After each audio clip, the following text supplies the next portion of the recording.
Hello and welcome back everyone, I am the Otaku, and today we are taking a look at the DT-12, or what I like to call the Dead on Arrival. The DT-12 was released during the Outer Rim DLC as one of the DLC exclusive HUT contracts. It is also the blaster pistol that is used by Greedo during his encounter with Han Solo in the cantina. The reason for the name is quite simple. When this blaster was first released, it sucked horribly. While often being compared to the DL-44, coincidentally Solo's blaster, it was still actually quite inferior and pretty much the worst blaster pistol in the game. However, recently the DT-12 has seen some buffs, with its rate of fire being increased to 220 rounds per minute, effectively giving it a little bit more of a chance.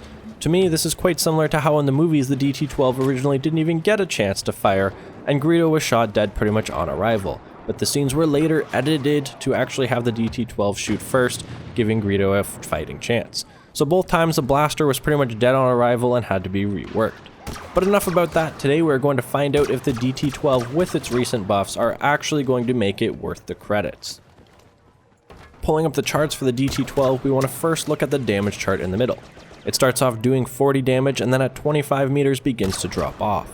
By 40 meters it is down to 16 damage per shot. So in English, that means you can get 3 shots per kill at close range, then at a distance you will probably need 5 to 7 shots per kill. Next, the DT-12 shoots at 220 rounds per minute.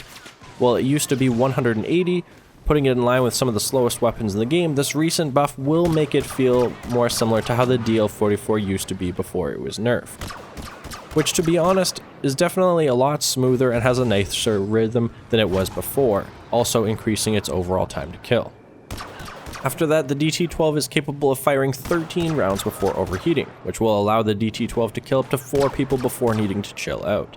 This is pretty average and nothing to write home about, but it's definitely not bad. After that, the DT-12 has a recoil pattern of 0.1 horizontal to the left, 0.2 horizontal to the right, and 0.5 vertical. This recoil pattern is very similar to the T-21, which some of you know I dislike for this reason. So I'm not exactly thrilled about this recoil. Not only does it have a high vertical recoil that will make it pull up, but you can also expect it to jump around to the left and right, throwing off your shots. Then, paired together with a base spread of 0.1 that increases at 0.2 per shot, expect things to get a little bit tricky after you have fired your 4th or 5th round. Essentially, this deadly combination of high recoil and spread are definitely not your friend when shooting at any kind of distance, and might even cause you to miss if shooting near the edge of the enemy when in close quarters. However, it's not all bad.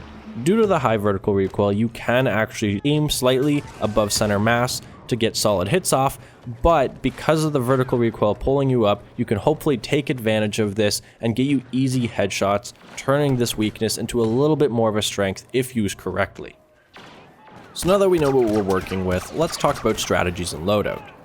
Based off the damage drop off at 40 meters, the high recoil and spread, as well as the fact that it's a pistol, it's pretty safe to assume that the DT-12 is best suited for close quarters combat.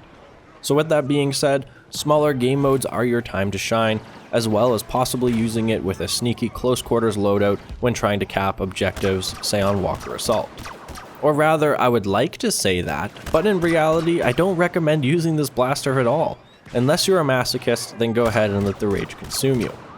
Even with the recent rate of fire increase, the DT-12 is still severely lacking in terms of competitive power. Between 0 to 10 meters, it has the same time to kill as the DL-18, and if you watch my DL-18 video, you will know that it puts it behind the CA-87, the SE-14C, the DL-44, the T-21, the DH-17, the E-11, the A-280C, the RT-97C, and the Relby V-10. As you can tell, many of these are medium to long distance blasters that should not be beating this weapon in close quarters, but they do. And it's not their fault, it's that the DT-12 just sucks. In other words, if you use this weapon, you are knowingly and willingly putting yourself at a severe disadvantage and are pretty much guaranteed to lose many gunfights that you otherwise shouldn't have. Now, I do understand that there is always going to be a best and a worst. I'm not saying that the DT-12 needs to be super buffed and then some other poor blaster is now left behind, thus creating a vicious cycle of flavor of the month weapons. Instead, I think it would be nice to make sure that each weapon is introduced with its own either playstyle or purpose and performs well at that. For example, while the DLT-19X may not be amazing for everyone, it can be good in the right hands and fills a distinct sniper role that only star cards have been able to do up to this point. Whereas the DT-12 is pretty much just like the DL-44 in terms of general mechanics and stats, but it's simply worse. Now sure, you could argue that the DT-12 is actually meant to be a higher rate of fire but lower damage version of the DL-44, and that's fine too. But shouldn't the rate of fire have been boosted slightly more to make sure their time to kill is around the same?